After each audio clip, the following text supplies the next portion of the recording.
Yeah, we're live. It is 12:33. Hopefully you guys are doing well. I was going through my photos, and as you guys can see from the thumbnail that I have up, if you take a look very closely, one of the things I want to talk about is on that particular piston, we had to basically notch it. I used a little head porting tool, a little grinder.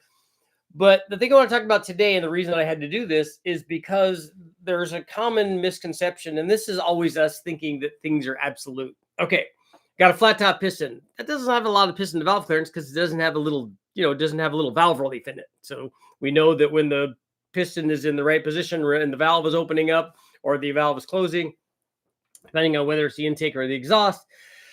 And if it goes down into the valve relief, we got enough piston to valve clearance and it doesn't hit, everything's happy, right? Okay, we got that. So right away, people think, and this is understandably because there's some internet level of logic to this. There's good common sense going on here. So if we have a flat top piston and then we have a dish piston that has, where a portion of the dish is down lower, you think, okay, good, that's got a whole bunch more room for piston to valve clearance.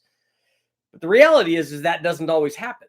And that photo that I have up, the thumbnail that I have up, if you want to take a look at that, is a perfect example of that. The first thing I want to go over is because this is maybe the most common misconception, and we get this from people that don't understand what's happening with a piston and a valve when it's opening and where the piston position is and all that. They think, well, how much lift can I run? Because you think naturally, okay, more lift, the valve is opening farther, that limits piston to valve clearance. Okay, there's a level of logic there. I understand that, but that's not true. Because when the valve is open all the way, the piston is way far away from the valve. So that's never an issue. What happens is the how long is the valve hanging open while the piston is changing position? So you can see more duration, the valve is down in the danger area way longer, and then while this is happening, the piston is moving, and it creates a problem. Sometimes the valve chases the piston, sometimes the piston chases the valve. When they come in contact, that's bad. It's going to bend the valve, it's going to break the piston, all kinds of bad things are going to happen. So you don't want that to happen.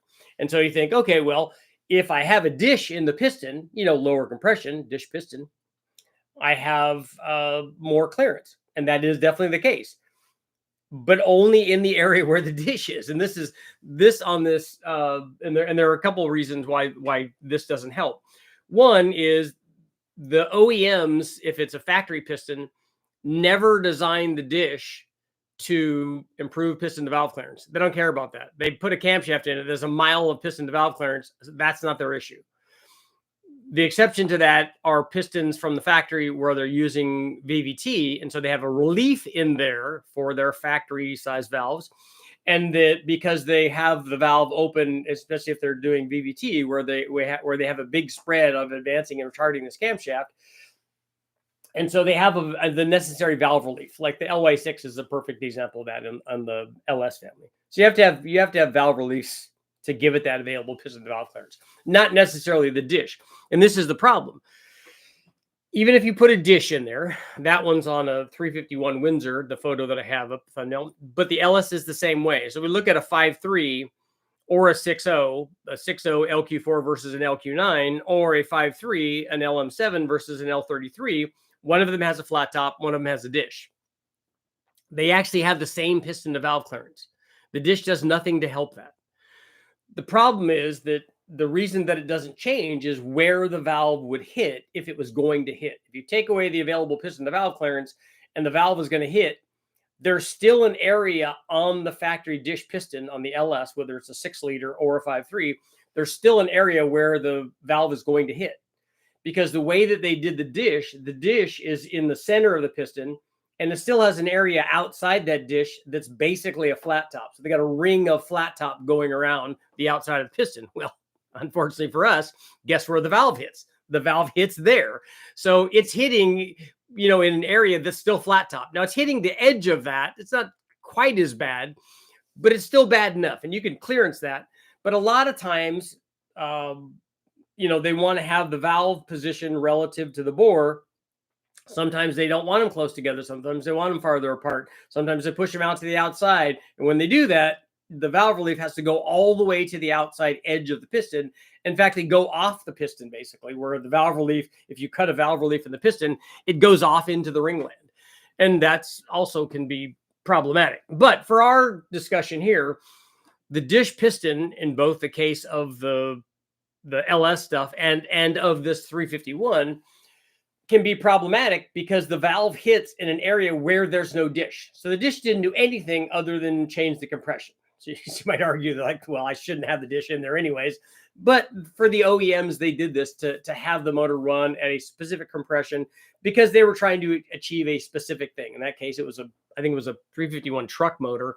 And so they wanted the compression low because the guys are going to be loading it and towing things with it. And they wanted to, hedge their bet on detonation.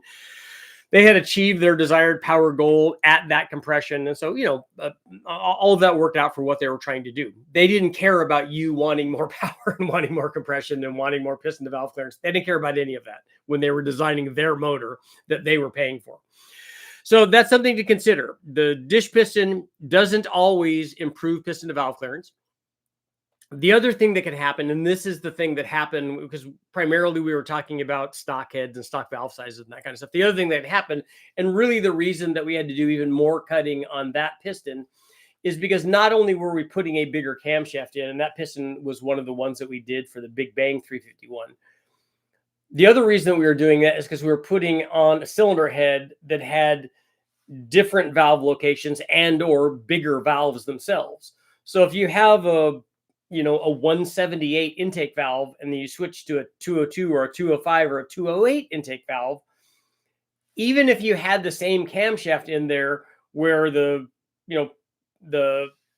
combination had plenty of piston to valve clearance, now if it had a valve relief in it, like a factory valve relief, and you put a bigger valve in it, now that the valve relief overhangs where there's a notch for the available piston to valve clearance. So essentially it doesn't have that. It's just flat where that valve now is going to hit because it's bigger. So that's the thing that happened with this 351. Not only do we put a bigger camshaft in it, which we did, but it was also hitting in an area that had no relief at all in our case. But even if it had a small relief, it would have been for the factory size valves, which we weren't using in the cylinder heads that we were using because we were using airflow research heads, which flow a ton more and had bigger valves than the factory heads that we took off of there, which would have been like some sort of E7 head. But, these are all things that you have to consider. And this is why, mocking up a motor to make sure that all of this stuff works does a pretty good job. So, it gives you that safety margin when you're doing all this. But the takeaway on this, obviously, dish pistons don't always improve piston to valve clearance. If you put something in it that has bigger valves in it, also takes away piston to valve clearance. Sometimes flat tops in the dish piston, exact same piston to valve clearance. You can also, like we did, notch them for a new combination of camshaft and or valve sizes. And then valve lift, really not a big concern for piston to valve clearance. If you got gigantic and you're trying to put an 800 lift cam in there, I'd still argue I don't know if you had an 800 lift camshaft. I don't know where you could go to where lift, if you kept the duration the same, you kept the valve events the same, and just went up and, had a gigantic amount of lift. Is that going to be a problem? Like if you had a stock cam and a 2-0 rocker ratio or something like where you had a whole bunch of lift, I just don't know because it's going to change the duration too. It's going to have to a little bit. So I don't know where you'd run into a problem without significantly changing the valve events basically, rather than just the lift. Because the easy way to do is like if you look at the video that I did where I notched out the block and notched out the head so you could kind of see what was going on, where the valve position was relative to the piston position. Very easy to like identify that. But if you have a camshaft that's 450 lift, and then and with the valve position where the valve position relative to the piston position at maximum lift, if you keep pushing that valve down and go from 450 lift to 550 lift to 650 lift to 750 lift, you're like, I can't ever reach the piston because it might be an inch away. So you're like, yeah, I'm not gonna run a 1-inch lift with this kind of duration, and it's just not going to do anything. You know, you don't have to worry about. So lift is is really a non-issue for piston to valve clearance for any reasonable amount of lift, let's say. But make sure, it's very important to check it, because like I said, those other factors do affect it. The duration definitely affects it. The LSA definitely affects it. Again, it's valve position versus piston position, and then valve size and valve location. We have different valve locations on the different LS heads that are closer or farther away from the center line. So all of those things, you know, need to be considered. And then valve angle. If you angle mill the head, you changed it. You know, the twisted wedge head has better piston to valve clearance. Change the valve angle. You can improve piston to valve clearance or decrease it depending on which direction you go. All of that stuff's very important. That's why we like to measure all of it. I want to also point out that, as I mentioned last night, the garage sale is up on richardholderperformance.com. So go check that stuff out if you're looking for good deals on things. But also, what I want you guys all here to do, if you can, it would help me out. Jimmy has put up all of the information on the store.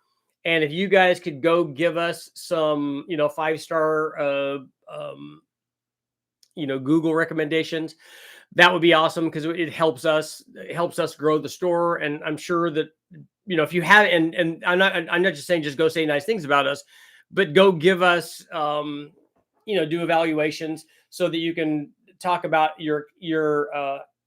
how your interaction was with the store and with us. And hopefully you got good customer service and all that. And if you didn't, Jimmy said, hey, I'll give my number. Let's talk about it. Let's figure out why we did what we did. If they weren't happy, whatever it is, we want to take care of it. So that would help us out. If you guys can go do that, that would be fantastic. But let's see what else you guys got going on here. Eric Jet, the captain, my captain. Wade, what's going on? Raiden Rotary Racing. Ooh, an RX-8, cool. How does that affect balance? How does what affect balance? Oh, you mean machining the piston? Since we did them all the same, it didn't seem to shake or vibrate after we did it. So it seemed like it was fine. It'd be interesting to do a balance and check that and see what's up. Neil, what's going on? Thomason is in the house. Turbocentra, good to see you guys. Good topic. I'm curious about piston styles and why. Tommy C, have you ever tried a 5.3 LT1 13-1 compression LT? No, I've never built an L83, which is the motor that I think you're thinking about, an LT base 5.3 at 13-1. But you can, but the problem you run into is that motor has the least amount of piston to valve clearance with a factory piston. So I'm not sure you're going to get there with just milling the head or anything. You're going to have to do a different piston. And when you do, make sure you select one that'll be some kind of dome piston with the direct injection deal. But make sure that you have valve release so that you could get enough camshaft in there. High compression dome versus dish, big difference. The reality is dome is better, but they started making the gas weak, so no good. See, Super 180 has any more answers? Is no. A dome piston actually is not better. A dome piston is only better in that it would increase the compression, but it also hurts flame travel. So if you can, I would argue that the best way to get that would be a flat top or a very small dome, and then a very small combustion chamber. But because, like I said, a big dome sticking up in there interferes with flame travel. You almost have two separate flame travel directions, and it doesn't go this way and that way and all that. So that's if you look at race motors, that's not ideal. Hence valve float being nasty or broken timing belts. So very interested in sleeving. Why can some be sleeved and done and some can't be? Sleeving is beneficial for a couple of reasons. Scottish sleeving is beneficial for fixing a motor that is a valuable block. Like if you had a Boss 302 block or a Cammer motor block or whatever, sleeving it is a viable option. The other thing that people do, like with LS motors, is we sleeve them. I did that with a LS6 aluminum motor. You sleeve it so that now you can run lots of power with it. So we did a Darton setup. And then also when you sleeve them, because you have a lot of sleeve thickness, now you can make a bigger bore. So if you want to make a bigger motor, which we did, you can take the sleeve, make it bigger so you can add bore sizing. I mean, the bore center of the block, the distance between the center is going to dictate ultimately how much bore size you can go to. Like, we can't take an LS block and go to a 4 or 500 bore because they would overlap each other. But the other thing you could do with a sleeve is you can make the sleeve longer. So now we can also, in addition to going to a bigger bore, we can put more stroke in it, which is exactly what we did. So we made a 468-inch motor because we could put a 4 250 stroke in it and a big bore in it. Guy was telling me that the LY6 has more valve clearance because of the VVT relief. I didn't tell him that is not correct. It would have more piston to valve clearance because it has that valve relief compared to a non-VVT motor if you ran the same cam in them. But I can't remember if the VVT is on, I would think it would be on the intake side. But I can't remember. If it's on the exhaust side, you don't have to worry about that. And I can't remember if it's on the intake or the exhaust. So basically, it depends on where the dish is. Yes, the valve relief would be more important, but yeah, it depends on where the dish is. Some of them, some dish pistons are a dish from basically the edge just all the way in. It's just recessed the whole thing. And that should have more piston to valve clearance. Getaway, what's going on? If LS engines are so good, why are they not in top fuel dragsters? Are you insecure about what's going on with LS engines? Like, or do you not want them to be good or something? Because that's not what we're about here. So if that's you just need to go away if that's going to be a problem. Every engine is good, and we just talk about how to make them better. So this isn't a my engine's better than your thing, but we don't care about that here. Factory dish is handy when you snap a valve head off. It has somewhere to land. Maverick, what's going on? I'm going to use my 4-year-old daughter's Play-Doh to test my clearance. That's good. What I do with the Play-Doh is sometimes I even put it in a plastic bag so that it doesn't stick to the stuff. Although I don't think I normally, I don't. I do that more when we're doing. I take that back. I do just put it on there on the valves, but I do that more when I'm doing oil pan clearance, just so that it doesn't stick to anything, doesn't stick to the pickup for the oil pump. But I don't do the clay method very often on checking piston to valve clearance. I like to put the cam and the lifter, and we lock the lifter in one spot, and then do an adjustable push rod and do all that. And I do a checker spring, and then we check piston to valve that way. And then I like just moving it with a dial indicator on it to see how much I have at the critical points, which is usually near 10 degrees before and after TDC. I'm going to use, okay, let's see, destructive impact testing rather than witness mark in the thumbnail.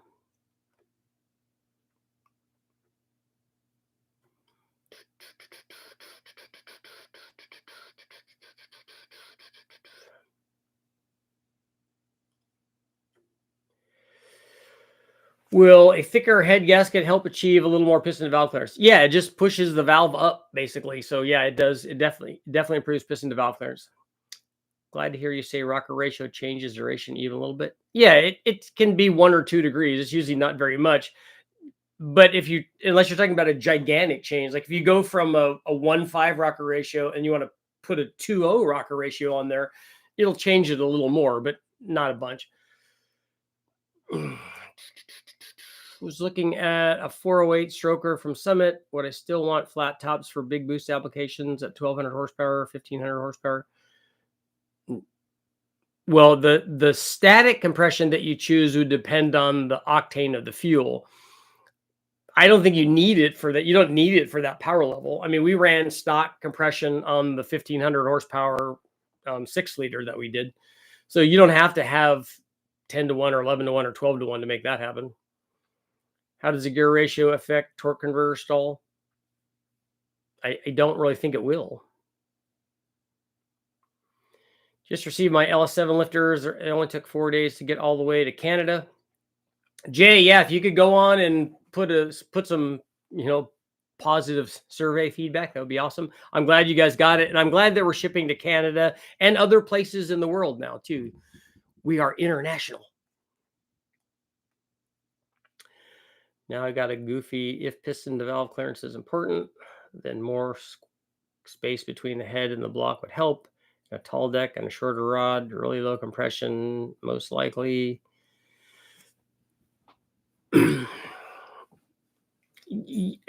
More stroke actually will help piston to valve clearance too.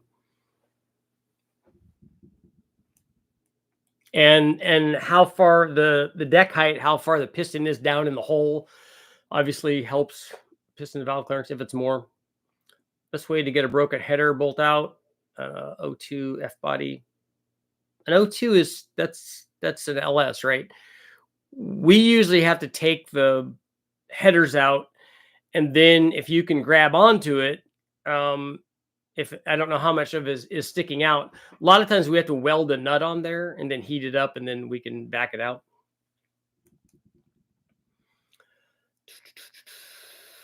Can you sleeve an LQ4? Yeah, I think you could sleeve an iron block. They're taking LS engines over 500 cubic inches in Australia. Yeah, they're not just doing that in Australia. That's possible everywhere, and has been for a long time. With a tall deck block, a tall deck aftermarket block, it's possible to go over 500 inches. The valve VVT relief is on the exhaust side. Yeah, that doesn't. I mean, the exhaust side has a mile of clearance, anyways. Call Burt Monroe. Yeah, he can just make his own, right? Custom block can allow a giant stroke, but less reliable with integrity and material choice. Are Yugo engines good? Yes, a Yugo would be awesome.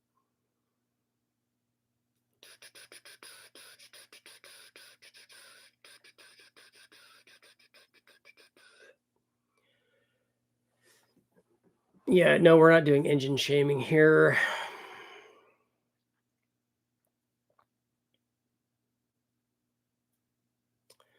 How does dish affect flame travel?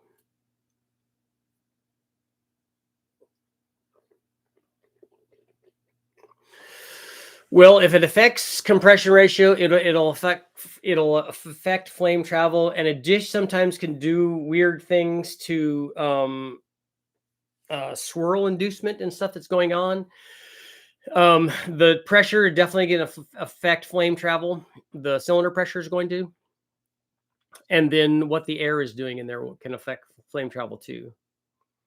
Flat tops and fly cutters. Yep, building an LS 10 over LS2 10 over. Will it go that far? 660 springs. Wondering if the Lobach truck plus camshaft would be a good choice. Yeah, if you just tell me what you're trying to achieve, whether you get one of my cams or not, I could steer you in the right direction, because that's what I'm more interested in. Don't think an LS could be so big. Would just sleeves, that would destroy the engine, like a 400 small block Chevy with overheating. Well, we know that we can go on a sleeve block. We know that we can go 4185. You might be able to go 4200. It's be getting pretty close at 4200, and then we've run 4500 strokes in them. It gets to be a pretty short rod without a tall deck block. It's pretty tough to get a lot of stuff out of the 4th gen engine bay. Does anyone know if I can change the intake cam timing using micro squirt with a trigger wheel on the intake cam? You want to alter it?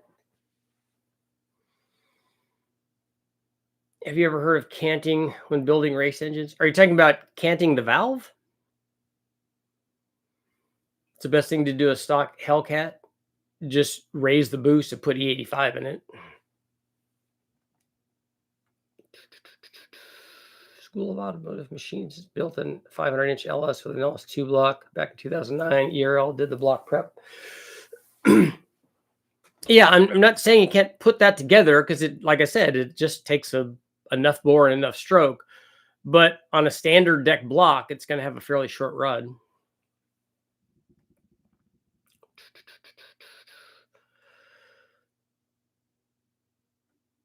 I almost ran my 200,000 mile rod bearings, but I'm superstitious. I got a new set. You don't know if the new set has good stuff in them.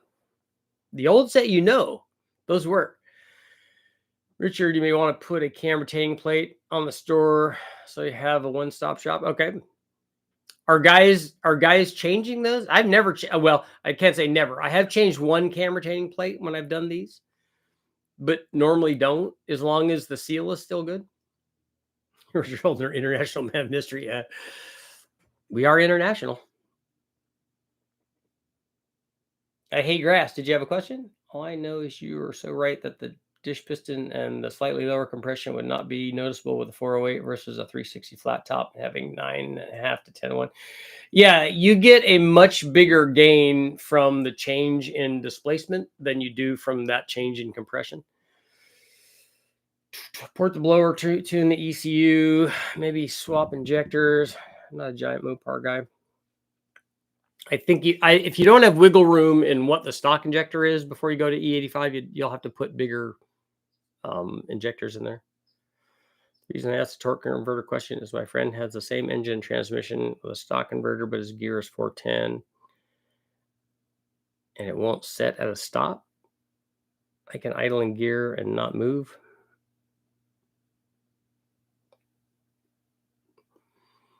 Well, he shouldn't be getting, if you put your foot on the brake and power brake it, you're not getting any torque multiplication from gear, right?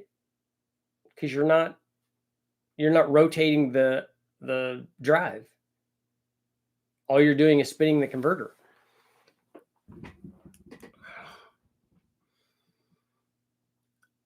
Richard, have you ever messed with tunnel port small but four heads? I have not. I've seen them, but I've never run them on anything. How much can I cut my 823 heads without causing alignment problems? Most guys go 30. A little off topic here. What do you think about Blueprint engines, 3.6 liter? It's vapor. It's not a real thing.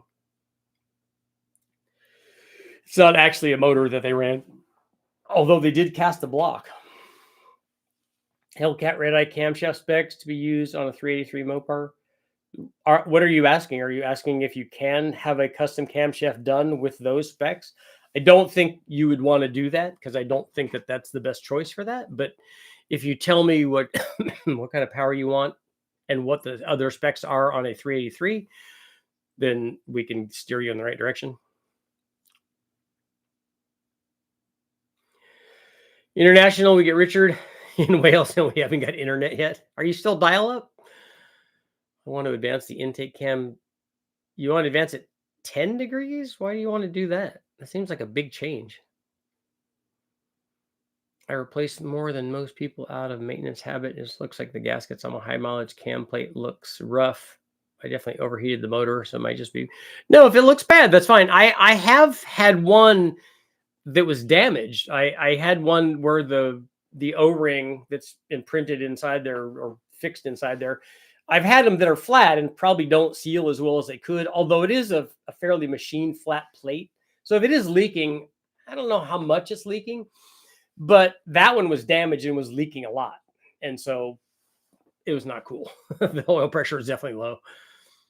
416 stroker build. I want street manners, sleeper, forged bottom end, aluminum LS3 block. Johnson lifters have cam motion 226 cam. I builder said it's a weenie cam. Bob Cook at cam motion. It's going to drive pretty well, fairly well on a 416. It should be able to make pretty decent power on it.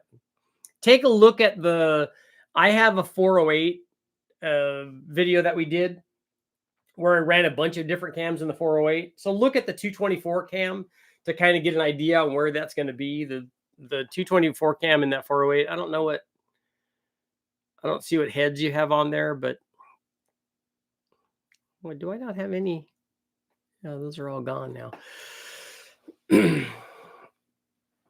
It made a lot of power in the 408. We had airflow research heads on it, which were good, and it was a rec port or a cathedral port setup. I changed the cam retaining plate, put a cheap one back in there. It's a few thousandths too thick, it seems. Tightened the bolts and locked up the cam.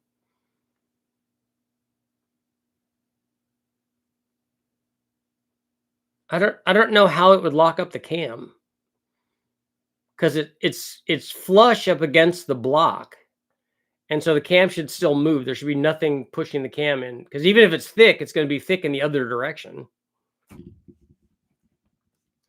Maybe it was warped or something.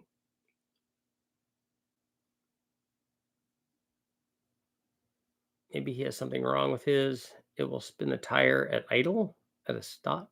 How does it? How do you have enough power to spin at idle? There's no airflow into the motor.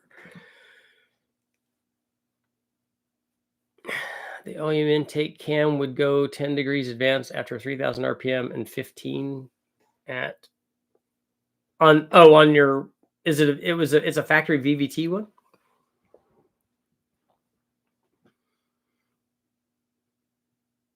It goes. The cam is advancing with RPM. That seems like an odd way to go. I could see where the cam would be advanced at 2,500 or 3,000 and then start retarding after that with RPM.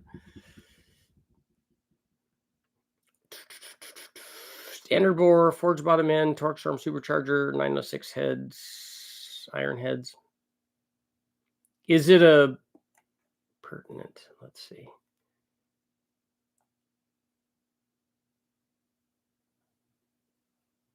Okay, pertinent is what engine is this? Is it a Gen 3 Hemi? Is it a 383 like an old school Mopar? Which I got to start out from the beginning here. If it's a 906 head, I enjoyed being meticulous about my NA builds versus sloppy builds. Just throw boost at it.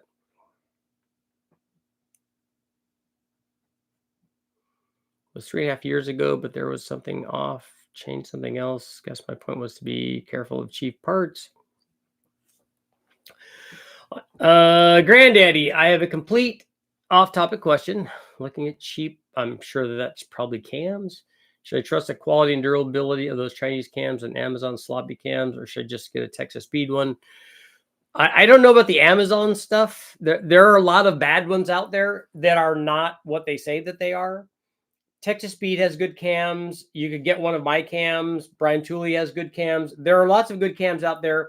And the original sloppy cams are from Elgin, and those are good cams. So any of those are good cams. The ones I have on my store at richardholdnerperformance.com are definitely good cams. The specs are all guaranteed, the hardness, all that stuff. So none of that is concern. I don't sell anything on my store that I haven't tested. Yeah, it's a big block Mopar 383. My question then is, why do you want the specs from a Hellcat camshaft? That's going to be not a good cam actually for a torque storm supercharger, or it will work, but there I think are better cams than that. If you tell me what kind of power you want to make and what kind of power curve you want. I saw a blown big block powered FJ Holden driving into a car show. When he stopped, braked on the gas, the rear wheels kept turning. So my question is, how does a motor at idle with the throttle closed make enough power to spin the tire?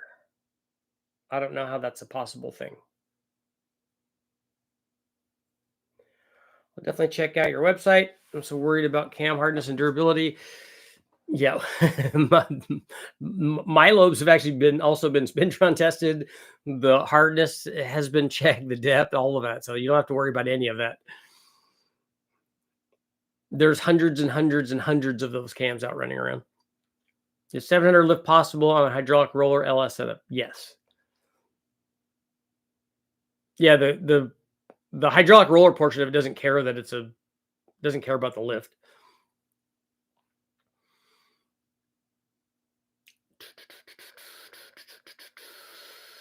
Central was VVT. The HP tuners is rating 60 degrees on VVT setting, but it can only swing 15 degrees.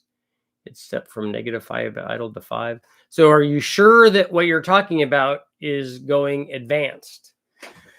Because the negative and the positive things on some of these tuner programs are not the direction that you think that they're going. Wouldn't the spinning of the tires be caused by blower surge at idle? If you have a really big blower and it lopes like some of these, maybe that surge is making enough torque to do that.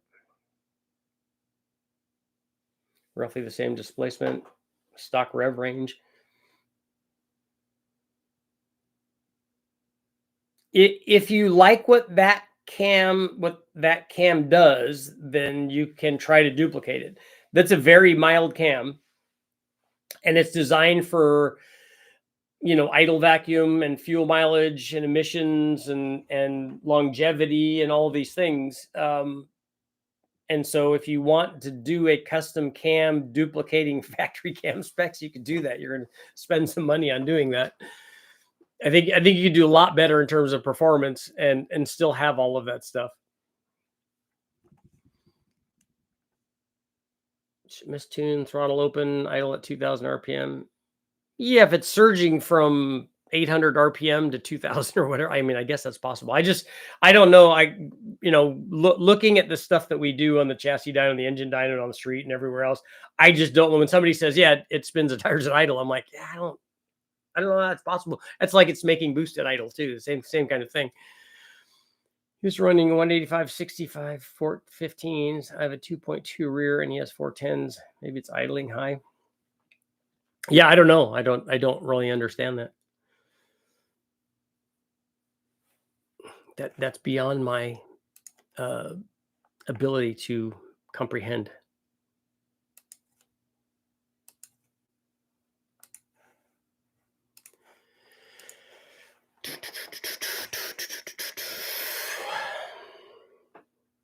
Recommendations. I'd have to look up Mopar cams. I haven't looked up. I haven't done much Mopar testing at all, especially on 383. But since every engine acts the same way, I can give you an idea. 383 stuff from Comp. And do you want a hydraulic roller?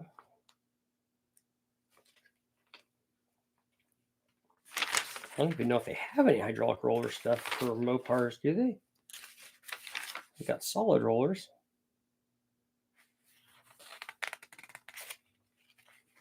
Yeah, all I see in this older catalog are flat tap. Oh, here we go. Retrofit hydraulic rollers. Extreme Energies. Man, I would kind of want something smaller than this.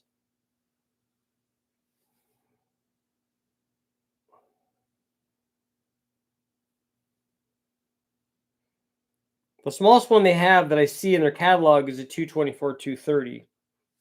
On a 383, that's not going to be very big. If you wanted something milder, something more like stock, I would probably go with a 212 218 kind of thing. Kind of like the low buck truck, at least the intake duration. I'd kind of go with something like that.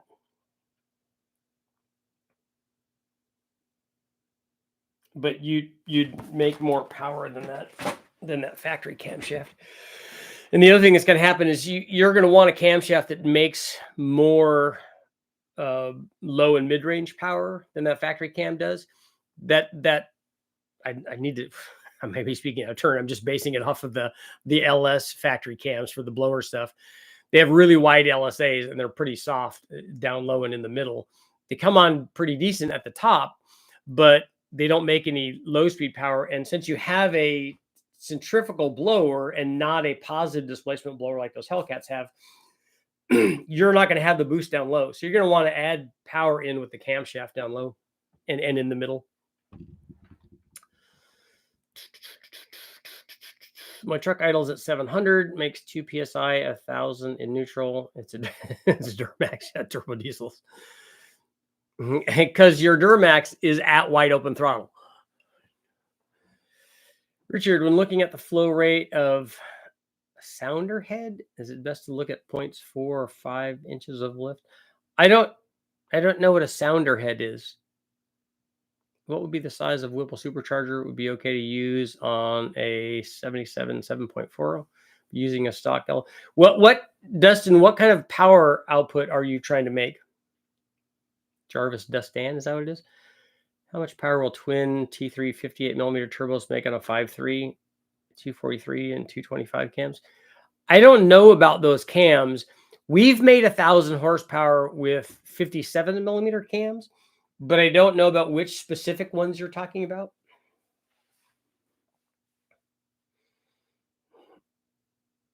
No throttle is more accurate than wide open throttle. Well, it's open all the way.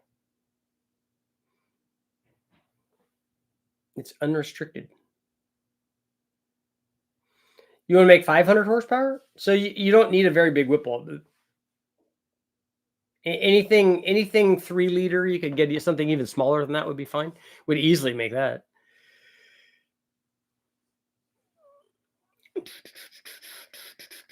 HP tuner cam settings said intake cam advanced. We went through that on the LT stuff, and when they were saying advance, it wasn't advancing the cam; it was retarding the cam. No throttle plates? Yeah, no, we get that. I know how diesels work. I'm just saying it's open all the way. That's wide open throttle. There's no part throttle. There's no idle. There's only wide open throttle on a diesel. And then they manage that. They manage those other things with fuel. There.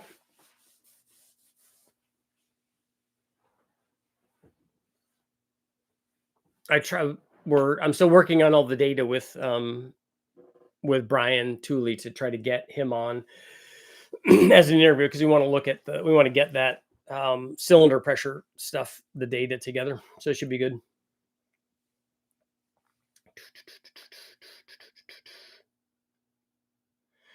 Richard, when looking at the flow rate of cylinder heads, is it best to look at points 4 or 5 inches of lift? You mean 400 and 500 inches? The 400, 500 flow numbers? It depends on what you're trying to do. Are you trying to see how much the maximum power the head will support? You can look at all kinds of different things. You can look at the coefficient of discharge, but the 2, 3, 4 numbers, I think, are more important.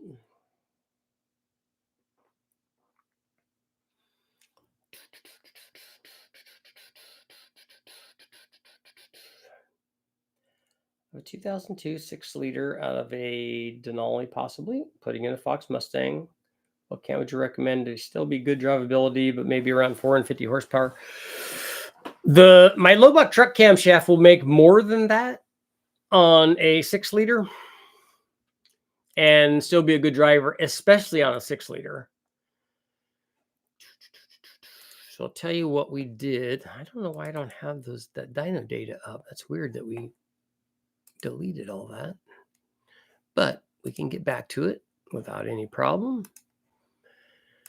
Dyno results and LS 6-liter, 100 horsepower per liter. It's not gonna it's not gonna do that. That would be nice. 6-liter Lobach truck camshaft. Okay.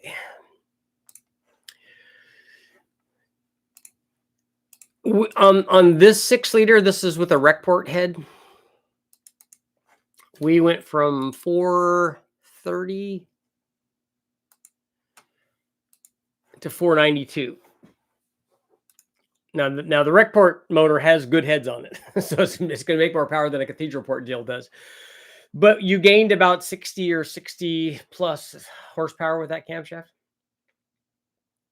When we run a stock one, like a stock LQ4, it makes about 400 the way that we run it. And then it will go 460 or something. And more if you have something better than the 317 heads on it, where you have more compression. You can also get more if you have a better intake. I think when we did that test, we ran the truck intake manifold on it. So if you have a Trailblazer SS intake manifold, you have 799 heads, you have the flat top pistons, and you have an LQ9. All those things will bring the before and after numbers both up. There, long ram intake and the aforementioned cam. Yeah, but you're going to blow through a sonic ram? I bought a 4-inch pulley and a hub today. Should get it in a few weeks. Okay. So you're going to put boost back at the like realistic level. Utah, what's going on, man? There, we don't even have a pole. There.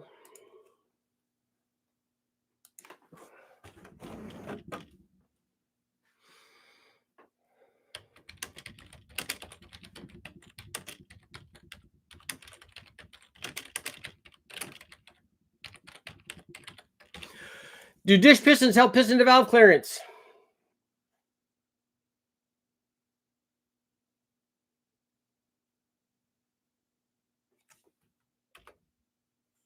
What the heck's going on? I thought that I created a poll.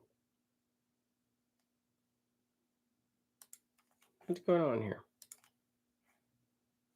Start a poll.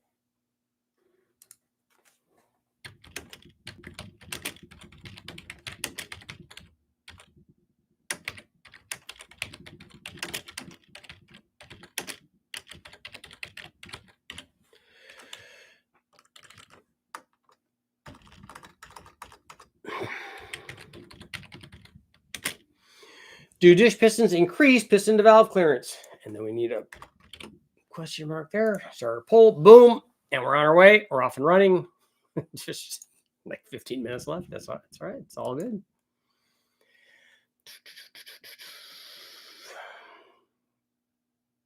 Looks like I was another commenter that thought dish pistons or valve reliefs would help. Valve reliefs, yes. and dish pistons, yes, sometimes. Both of them are sometimes, depending on other factors. Does the throttle body placement change the flow to the runners? I'm building a new intake manifold and moving the throttle body to the center between 2 and 3. Yes, it can. It can change the way that it enters individual cylinders.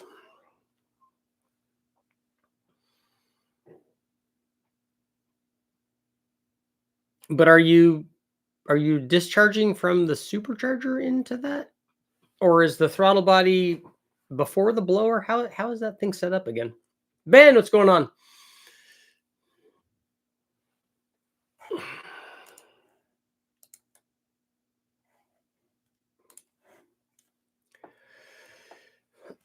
For sure, we'll be making new videos on Hondas and other imports. Yeah, I'm definitely going to be doing more Geometro stuff. And I have more Honda stuff that I can put up that I don't have up there right now.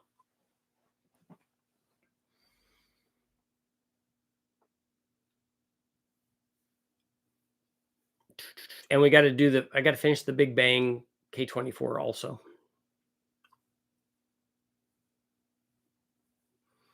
That's important. Got to blow up a Honda or just put it back together and put it in something and go have fun with it. Talk. Actually, what I really like, I would like a K24 powered Dodge Omni. Planning on moving the throttle body to the supercharger. I want a straight line to the supercharger. Okay. Is the throttle body, are you throttling the supercharger? Is the throttle body in front of the supercharger? Like it is normally on a positive displacement deal?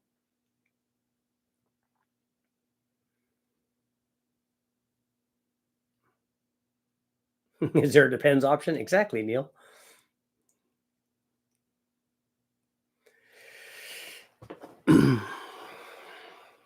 All the people that were here early should know the answer to that.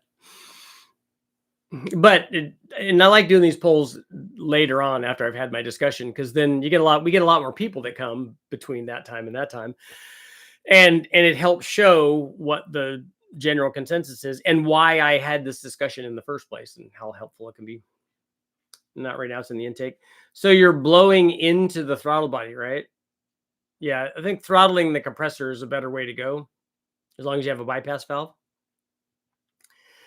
And then boosting, and then how you flow it into the to the manifold. You know, guys get concerned about all sorts of things. Mostly guys that have never pressure tapped the motor or the intake manifold to see, hey, it's whistling right past the first runner. Is it? Do you know what the pressure is in each one of the runners to see if that's happening? It's slamming against the back wall and overfeeding the rear cylinder. Okay, is that really a thing? Have you pressure mapped that to see if that's actually happening? You know, it would be great to have like data from everywhere. And then, is it happening a lot at low boost? Is it happening a lot at medium boost? Is it happening only at high boost? You know, what's going on here? You know, we can theorize about that, hypothetically, theoretically, about all of that.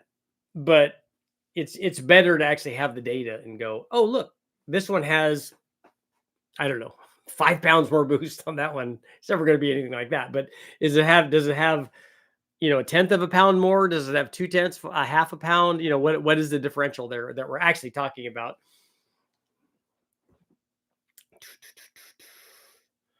Would not leaving the K24 in an S2000 be more fun?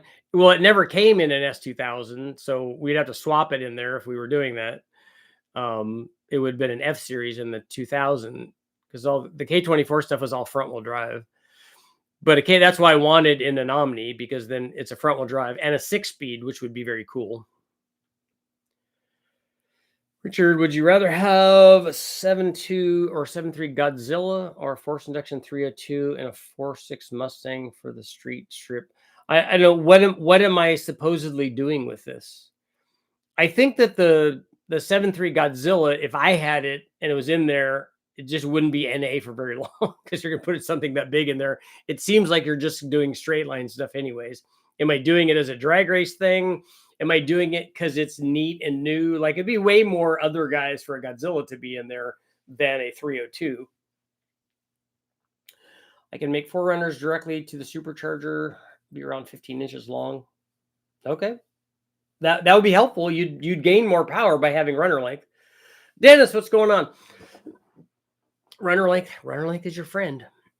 I'm sure the factory manifold had runner length, right?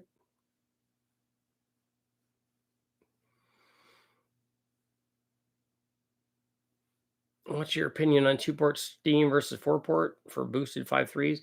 We don't have any of those when we run them on the dyno. Everything is plugged up. Normally the heads have 2 plugs in them anyways, and then on the crossover we just cap those.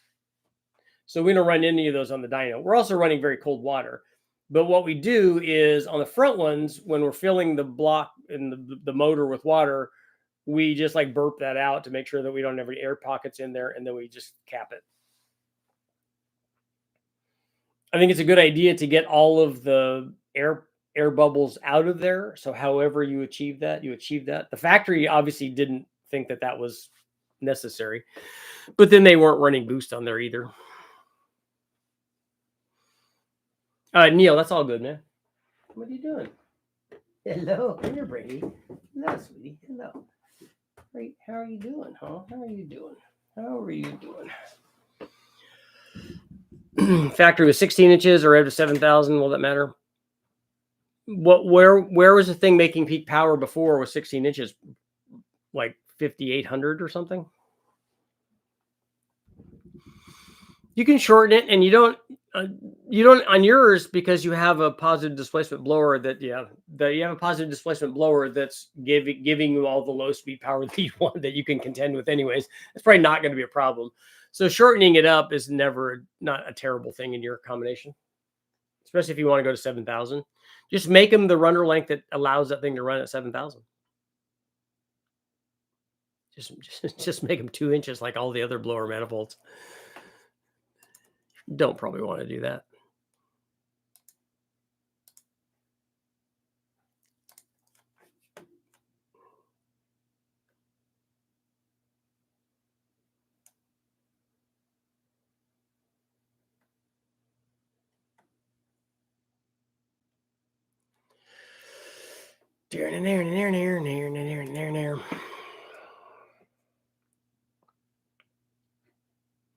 My intake 7 inches and it's 6,500. Have you ever done stuff with the old modular engines like the 4.6 3-valve or 5.4? Yeah, I wrote a book on modular engines, so I've done lots and lots of stuff with those. Tons of them. I had a series for Muscle Mustangs and Fast Forwards. I had multiple series called Mods for Mods, and so I went through modifications on all the 2-valve stuff, all the 3-valve stuff, all the 4-valve stuff, the Lightning stuff, the GT500 stuff, even the Ford GT stuff. I was lucky enough to own a Ford GT, so I'm pretty familiar with modular engines. I was the only one running modular engines at West Tech, other than when Mahovitz would come over and just like throat stomp all the stuff I was doing and make a bajillion horsepower. Have you ever messed with an old 235 Chevy? I haven't. The only inline 6-cylinder Chevy that I ran was the 292. I will build a V-shaped plenum for the new intake. Okay. Yeah, you can try to even out distribution by shaping it.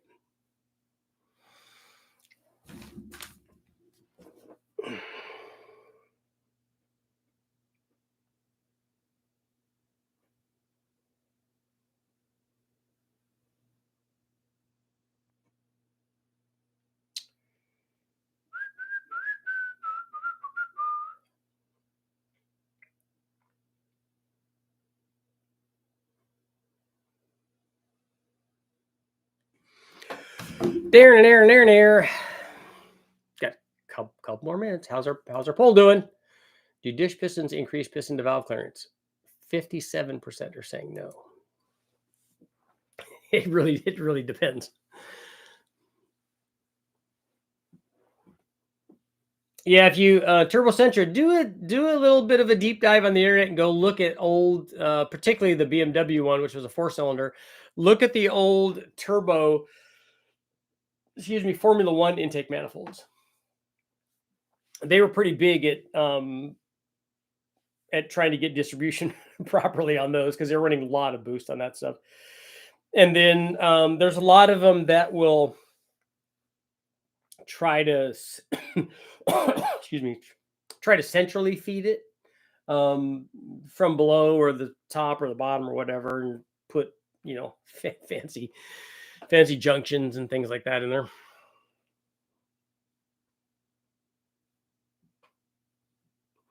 There's a guy on YouTube that uses a reprogram original ECU as ignition control on a carb LM7. I don't see why that's not possible. We've used ECUs and run carburetors on them and just controlled the timing with them. So as long as you have map sensor and that kind of stuff on there, the factory ECU, you should still be able to program it. Didn't matter on my first D15. Long ram intake, 30-inch runners, blow through carb should improve. Yeah, you'll have plenty of low end with 30-inch runners. You got all the plenum volume. You got keglet on style plenum volume. Still added a second set of eyelashes on the pistons.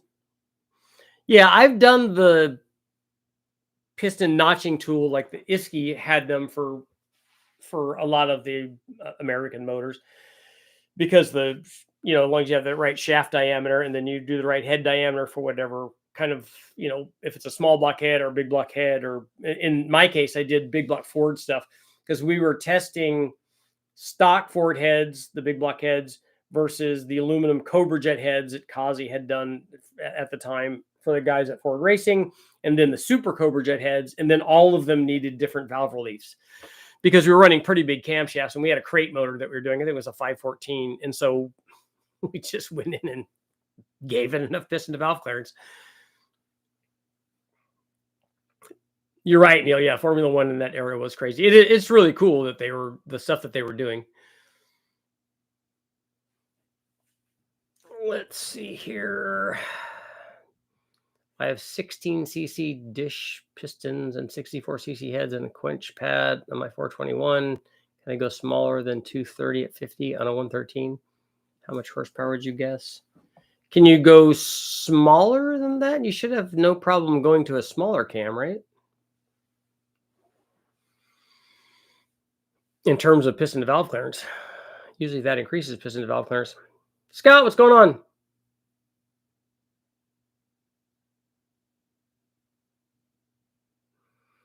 The valves clearance the pistons themselves without bending. I don't know how a piston hits a valve and the valve doesn't bend. I've never seen that happen.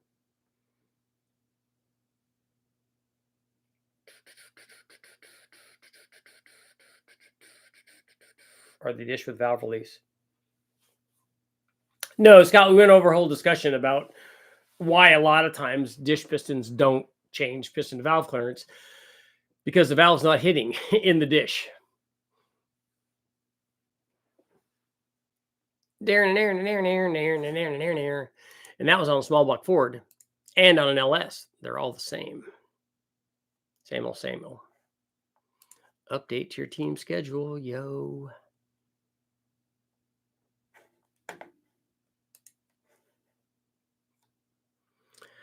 What's the best way to contact you with cam selections for my application? Just ask. Just ask right now and I'll tell you.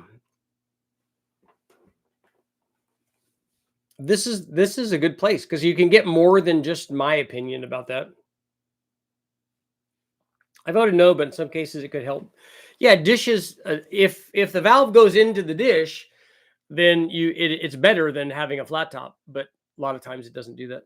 I was told I need 5-inch pulley to build 10 pounds at 6,000 with the M112 on my engine. Hopefully 4 inches will work for 18 pounds. I don't know who is giving you that math. The valve head falls off. Yeah, it's not good. That is not good. That is not muy bueno. We got 1 more minute. We're going to close out our quickie poll. 62% on the negative side. Negatory Big Ben. Looks like we got ourselves a convoy. Calling all trucks as here's the duck.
Trying to yell at Brian Tooley Racing.